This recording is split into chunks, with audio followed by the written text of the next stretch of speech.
And what's up mga ka-Bernie, kamusta kayong lahat? Ngayon check naman natin yung operations ng doors natin. So ito pong nasa nose landing gear natin, ito pong main door, nose landing gear door ito. Ito lang po yun mga ka-Bernie, yung hydraulically operated.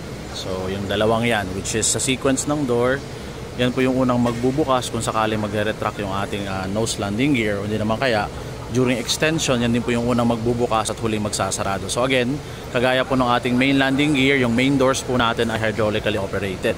As for ito naman po, yung ating mga iba pang doors ng nose landing gear, which is naka-fix or naka-hinge mismo sa ating landing gear assembly, ito naman po ay mechanically operated. So obviously po nakadikit sila sa mismong landing gear assembly, kaya naman kung ano yung galaw or movement itong ating landing gear assembly, sasabay lang po sila. So ito po yung mechanically operated na mga doors natin for the nose landing gear. Same din po sa ating main landing gear. So again, as mentioned kanina, yung main door lang po ang hydraulically operated. Yung mga fixed doors, mga hinge doors natin or fairing po are mechanically operated. So yun po mga ka-Bernie, astig.